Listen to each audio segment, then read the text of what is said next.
Good morning, Gabriella. Hello, hello. Nice to see you again. How are you? I'm fine. What about you? I'm fine. We're having some wonderful weather now, so it's really nice. Yeah. Cool. So, in 2 words, just in case if somebody doesn't know you, could you introduce yourself? Right. I'm Gabriella Kovács. I'm the co-founder of the International Language Coaching Association, which we founded with my co-founder Carrie McKinnon. I myself live in Hungary, in the center of Europe, wonderful place. And my mission is to support language teachers and language learners through language coaching. So that's what I do with our association. Okay. And today, my main question is how to become a language coach, which is a super important question. A lot of teachers ask me, but I don't know what to tell them. So please tell us. Okay, well, there are many different aspects to this question. One thing that I think a lot of teachers have to understand is, do they really want to become a language coach? So is it something that they want to, how should I put it, use as a kind of hobby? So it sounds fun, it sounds interesting, it can give you extra income. So that's one thing you have to decide. So how committed you are to becoming a language coach, because it's an investment. Okay. So it means that for me, it took over a year to become a language coach, for me to be able to call myself a coach. It doesn't really matter what kind of coach you become, because you can add it to your skills as a language teacher, as a language professional. What is important is that you go through a course which is long enough. It's not just a few days of listening to somebody talking about coaching, because that's not going to give you practice. It's not going to give you the interaction that you need to actually demonstrate your coaching skills and practice coaching. Yeah, the same is with the ILCA course. You've got the course, which is 1 month, but afterwards you need to practice to implement these techniques into your work, into your lessons. And only after that, when you fully understand the principles which were taught during the course. So, yeah. Yeah, absolutely. It's a very good parallel. So just because you do a course, it can mean, of course, that you become a coach through that. But the real thing is the experience, that you start working with clients, that you start applying what you have learned. And for me, most of the learning was that I was interacting with clients, and I was not wearing my teacher's hat. I was not wearing my training hat. I was wearing my coaching hat. And the 3 roles, we talked about that in the previous, Yes. The 3 roles are... Just in case somebody didn't watch the video, the link will be in the description of the video, and you are welcome to watch it. We were talking about the difference between teachers, trainers, and coaches. Yeah, absolutely. So coming back to this, you have to decide how much time, money, and energy you want to invest in this journey. And I call it a journey because it's ongoing. I'm continuously learning about coaching, and I believe that good language professionals are continuously pushing their own limits, in that they are continuously adding new things. In my belief, language coaching can add a dimension to your existing teaching practice, which is a very important. So I think the majority of language professionals can add a coaching approach to their teaching or training, whatever they are doing. So it's useful to learn about it, but it doesn't necessarily make you a language coach. And I don't know how many language coaches the world needs. I think there are a lot in need. But also in schools, for example, it's fine to be applying the principles, applying the framework, using certain elements of coaching in your teaching. And for that, it's okay to be reading about coaching, to be doing courses of a few days. I myself am offering a foundation course, which is ideal for people who would like a very brief but very thorough and practical introduction to language coaching. So that is available through our website. Is it 1 month? Yes, like, it is. What duration? Yes, 4 weeks, right? 1 month. Yes, it's 1 month. It's 4 occasions. It's online, which is a great big benefit. Yes. So you don't have to travel anywhere. There's no face-to-face interaction. It is online and it is live. Okay. There will be a recording, but it is live. So that's the real thing, that when you get to ask questions, you get to experience what is going on the screen.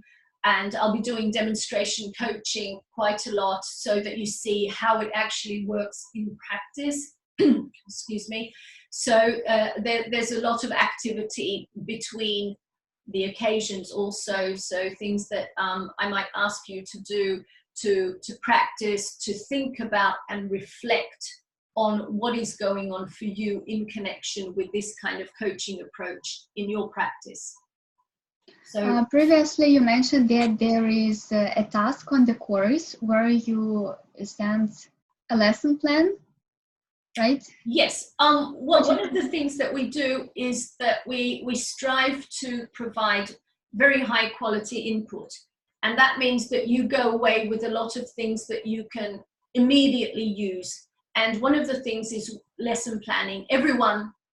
Some people like lesson planning, some people don't. Some people like to have a very strong structure in what they are doing when they're teaching. Some people like to be more spontaneous. Coaching loosens the structure and it redefines how you plan your lessons. Okay, and that's what we would be working on, how you can approach your lesson planning to give it a coaching approach to make learners more aware of how they think about learning a language. Okay, and you can build that into your planning when you are thinking about, okay, next week I have a lesson with this group. How can I approach this so that it helps them in their learning? And that's what we learn to apply towards the end of the course.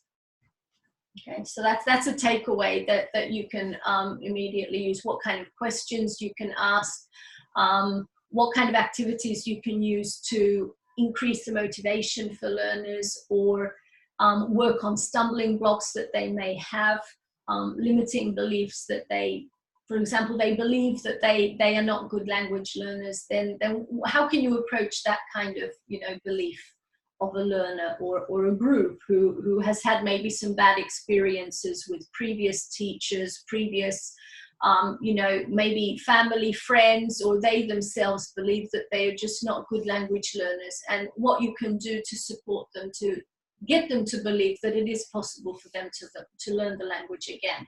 So a lot of things that I think we see as challenges as language professionals, and we don't necessarily know what to do with them. And language coaching is something that can support them, definitely, your learners and you yourself. So it kind of releases the burden that you sometimes feel that you have in classes. So that's something to explore, definitely. You said that you spent 1 year for education. Yeah. And so just in 2 words, please, what did you do? Because I know that you not only took 1 course, but... Okay. It's the first thing is, of course, that you do have to do a lot of reading on coaching. They're fantastic books. And that's something that's easily accessible to everyone. So just reading books on coaching in general can enlighten you, can initiate you into what the coaching approach is. There are some fantastic writers. If someone's interested, I'm very happy to send out some names or whatever, but I don't want to advertise anybody. Another thing that you can do, of course, is to attend courses. You can do shorter courses to see whether you like it. You can do longer courses if you really, really want to get involved and you really think that this is the way that you should be going ahead. And additionally, you can also get certified yourself. For that, it takes even more time, even more investment. But then if you plan to work, for example, with companies, it's something that they will value, because if you are a certified language coach, that will definitely help you. We at the International Language Coaching Association, we are planning to offer accredited courses in the future, so that's something that we're looking into. As I said, we've just launched, so there's still a lot of work that we're doing, setting up just the whole organization, but we are planning in the future definitely to move into that direction. I think it can provide a lot of value for people who really think that they want to become language coaches. And also passing exams that you might need to take in the accreditation, the certification process, and then doing lots of practice. That's one of the prerequisites for most coaching programs, certification programs, that you do need to have 100 or 200 hours of coaching with clients, and that's not so easy to put together, so it takes a long time. So basically you have a portfolio of things that you need to do to be able to call yourself a coach.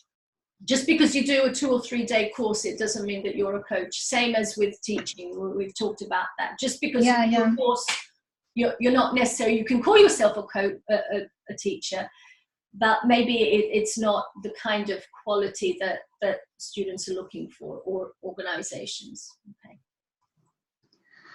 Is there anything else to add on how to become a language coach?